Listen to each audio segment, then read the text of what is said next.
હોટેલિયર business છે ને એ એક નશો છે અને નશામાં તો માણસ કેટલો મગમગતો હોય. આજે હું તમને વાત કરું છું, અત્યારે જે જગ્યાએ છું ને એ જગ્યાએ મેરિયટ હોટલનું એક જબરજસ્ત એક 5 સ્ટાર, તમને જે પાછળ બિલ્ડિંગ દેખાય છે ને 5 સ્ટાર હોટલ છે અને થાઉઝન્ડ્સ ઓફ રૂમ છે અને દુનિયાભરના લગભગ મેં 150થી વધુ દેશના લોકોને જોયા 2 દિવસની અંદર કે જે લોકોના ફૂટફોલ અહીંયા છે. શા માટે આવે છે? માત્ર ને માત્ર ફર્નિચરની ખરીદી માટે. તમને જે આનું એમ્બિયન્સ છે, આનું જે ઓરા છે, આનું જે ક્લાસ છે, મેરિયટ હોટલની વાત કરતાં વખાણ એટલા માટે કરું છું કે જે બી છે ને એનું એસ્થેટિક, એનું જે વાબી સાબી તમે જે કહો ને બધા ફર્નિચરનો સમન્વય છે. એ લોકોએ ફર્નિચરની પસંદગી, આજે આ ફોસાન શહેર છે ને એના ઘણા બધા ડિસ્પ્લે અહીંયા છે અને એ ફર્નિચરની પસંદગી માટે એવા લોકો આવે છે ને એમાં બી નવું નવું અમને જાણવા મળે છે.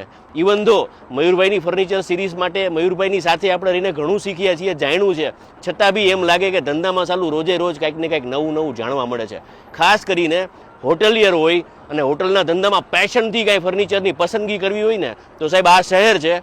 અને આ જગ્યા ઉપરથી વાત કરું છું ને એ જગ્યાથી એવી વાઇબ્સ આવે છે ને કે ફર્નિચરનો જે કહેવાય ને કાડીનો એકો છે સાહેબ. નાના મોટી કાંઈ પણ ઇન્ક્વાયરી હોય ને તો જરૂર કોન્ટેક્ટ કરજો, પણ પસંદગી સારી કરજો, જ્યાંથી કરો ત્યાંથી. Thank you.